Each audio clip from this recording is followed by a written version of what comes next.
Assalamualaikum warahmatullahi wabarakatuh. Selamat pagi, siang, sore, malam. Di sini saya Dona Satria Nugraha akan menjelaskan istilah-istilah pada sistem kendali.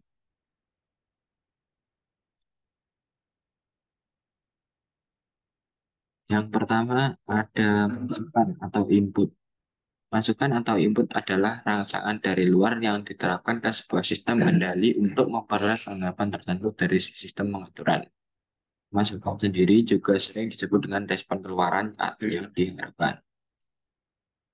Kemudian yang kedua ada keluaran atau output. Keluaran atau output adalah tanggapan sebenarnya yang didapatkan dari suatu sistem kendali. Tanggapan ini bisa sama dengan masukan atau mungkin juga tidak sama dengan tanggapan pada masukannya. Kemudian yang ketiga ada plan. Plan merupakan seperangkat peralatan atau objek fisik di mana variabel prosesnya akan dikendalikan. Misalnya pabrik, kereta nuklir, mobil, sepeda motor, pesawat terbang, pesawat tempur, kapal laut, kapal selam, mesin cuci, mesin pendingin, sistem AC, kulkas, freezer, penukar kalor seperti heat exchangers, bejana tekan seperti pressure vessel, kemudian robot, dan masih banyak yang lainnya. Kemudian yang keempat ada proses. Proses merupakan berlangsungnya operasi pengendalian suatu variabel proses. Misalnya proses kimiawi, fisika, biologi, ekonomi, dan lain sebagainya. Kemudian yang kelima yaitu sistem. Sistem merupakan kombinasi atau kumpulan dari berbagai komponen yang bekerja secara bersama-sama untuk mencapai tujuan tertentu. Kemudian yang keenam ada diagram blok. Diagram blok merupakan bentuk kotak persegi panjang yang digunakan untuk mempresentasikan model matematika dari sistem fisik. Contohnya pada gambar di bawah ini. Kemudian yang ketujuh ada fungsi alih atau transfer function.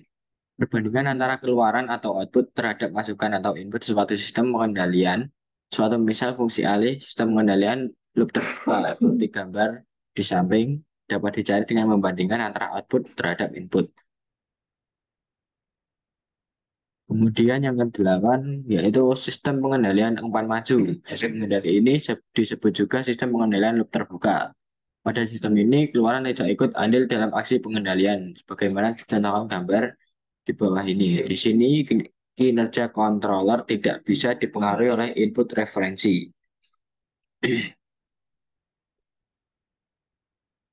Kemudian yang kesembilan ada sistem pengendalian umpan balik. Istilah ini sering disebut juga sistem pengendalian loop tertutup. Pengendalian jenis ini adalah suatu sistem pengaturan di mana sistem keluaran pengendalian ikut andil dalam aksi kendali. Kemudian yang selanjutnya ada sistem pengendalian manual.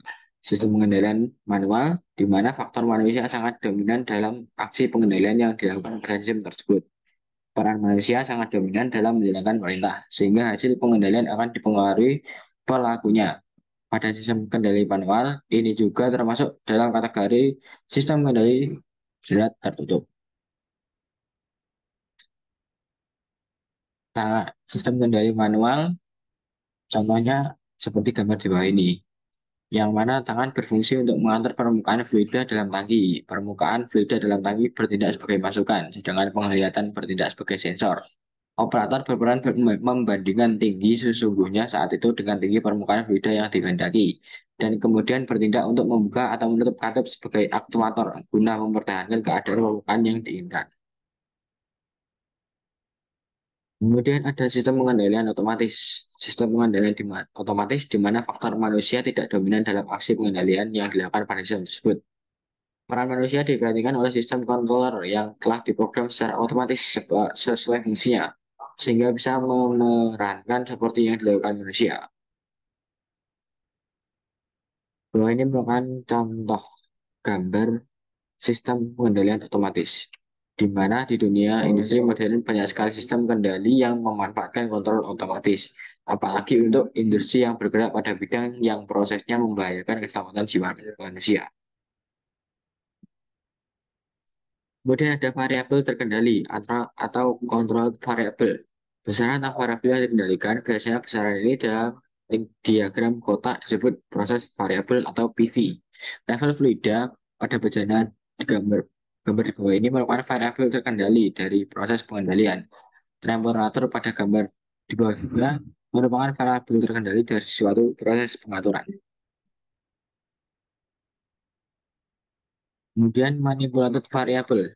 Masukan dari suatu proses yang dapat diubah-ubah atau dimanipulasi agar proses variabel besarnya sesuai dengan set point. Sinyal yang diumpamakan pada suatu sistem kendali yang digunakan sebagai acuan untuk menentukan keluaran sistem kontrol. Masukan pada proses gambar di bawah ini adalah laju aliran fluida yang keluar dari bejana. Sedangkan masukan proses dari gambar yang sebelah kan adalah laju aliran fluida yang masuk menuju bejana. Lalu aliran diatur dengan menggunakan sebuah katup. Kemudian ada mekanisme servo atau servo mekanisme. Mekanisme servo merupakan sistem pengendalian di mana keluarnya berupa besaran-besaran mekanik seperti percepatan, kecepatan, posisi, torsi, putaran, dan sebagainya. Besaran-besaran inilah yang sebaiknya dimengerti dan dipahami bagi engineer sehingga mengetahui bagaimana sistem kendali akan diaplikasikan. Kemudian ada sistem pengendalian digital. Dalam sistem pengendalian otomatis terdapat komponen-komponen utama seperti elemen proses, elemen pengukuran, elemen controller, dan final control elemen. Seperti gambar di samping. Kemudian ada gangguan atau disturbance.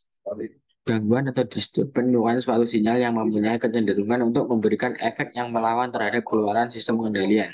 Variabel terkendali. Besaran ini juga lazim disebut dengan load. Kemudian ada sensing element, bagian paling ujung suatu sistem pengukuran atau yang disebut sensor. Sensor ini bertugas mendeteksi gerakan atau fenomena lingkungan yang diperlukan sistem controller. Sistem dapat dibuat dari sistem yang paling sederhana seperti sensor on atau off menggunakan limit switch, sistem analog, sistem bus paralel, sistem bus serial, serta sistem mata kamera. Contoh sensor lainnya yang yaitu thermocouple untuk mengukur temperatur, akselerometer untuk pengukur getaran, dan pressure gauge untuk pengukur tekanan. Kemudian ada transmitter, yaitu alat yang berfungsi untuk membaca sinyal sensing elemen dan mengubahnya supaya dimengerti oleh controller.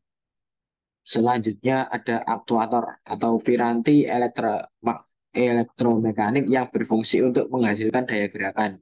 Perangkat bisa membuat dari sistem motor listrik, motor DC servo, motor DC stepper, ultrasonic motor, linear motor, turbo motor, solenoid, sistem pneumatik dan hidrolik. Untuk meningkatkan tenaga mekanik aktuator atau torsi gerakan, maka bisa dipasang sistem gearbox atau sprocket chain. Kemudian ada transducer, merupakan piranti yang berfungsi untuk mengubah suatu bentuk energi menjadi energi bentuk lainnya atau unit pengalih sinyal.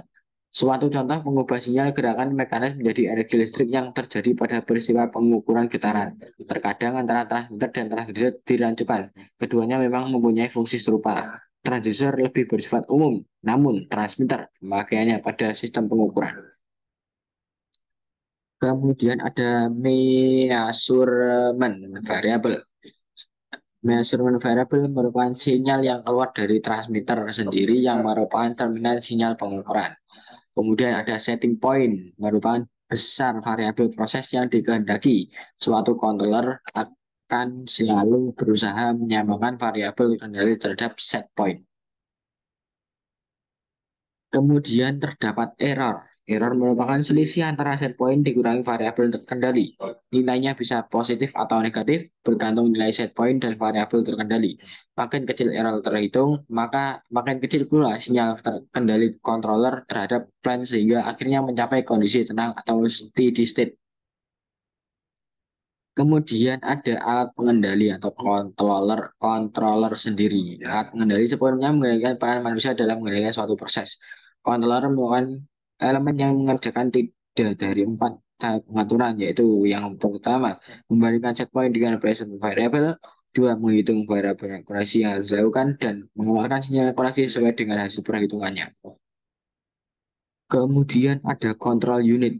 Control unit merupakan bagian unit controller yang menghitung besarnya koreksi yang diperlukan. Kemudian yang selanjutnya ada final controller element. Final control element merupakan bagian yang berfungsi untuk mengubah measurement variable dengan memanipulasi besarnya manipulated variable atas dasar perintah controller. Kemudian ada sistem pengendalian kontinu. Sistem pengendalian kontinu merupakan sistem pengendalian yang berjalan secara kontinu atau terus-menerus. Pada setiap saat, respon sistem selalu ada.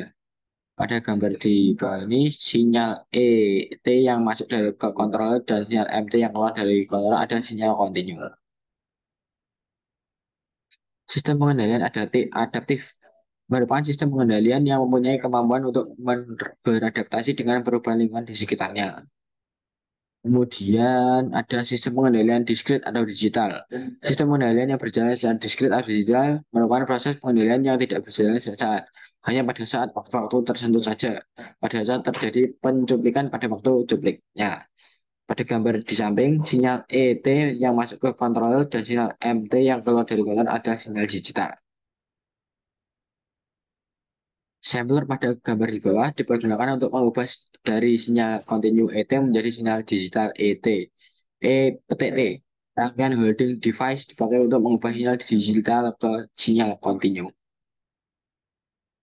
Kemudian ada respon atau rangsangan. Pada setiap isyarat masukan yang dimasukkan dari luar yang mempengaruhi keluaran terkendali. Kemudian ada sistem regulasi otomatis. Sistem regulasi otomatis merupakan sistem pengendalian di mana output sistem dijaga agar sesuai dengan nilai input referensi yang telah ditentukan terlebih dahulu. Atau paling tidak mempunyai selang yang kecil dengan input referensinya. Sekian, terima kasih presentasi yang dapat saya sampaikan pada hari ini. Ada kurang lebihnya, mohon maaf. Wassalamualaikum warahmatullahi wabarakatuh.